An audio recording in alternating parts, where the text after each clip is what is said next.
দোহাই আপনার গজানন, আমাকে এইভাবে শাস্তি দেবেন না। আমি কথা দিচ্ছি, এবার থেকে কোনো কাজ তাড়াহুড়ো করে করব না।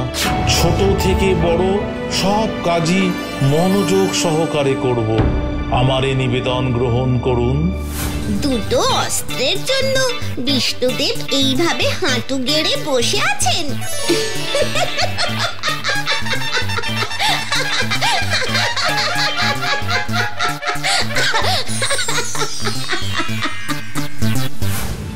হাসতে হাসতে গণেশ ঠাকুর ধপ করে বসে পড়েন, আর পেটের ভেতর থেকে শঙ্খ আর চক্র বাইরে বেরিয়ে আসে এবং বিষ্ণুদেবের হাতে যথাস্থানে দাঁড়িয়ে পড়ে।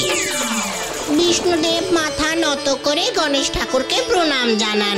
সেই থেকে গণেশ ঠাকুরের বসে থাকা হাসির মূর্তি তার ভক্তদের কাছে আশীর্বাদ স্বরূপ হিসেবে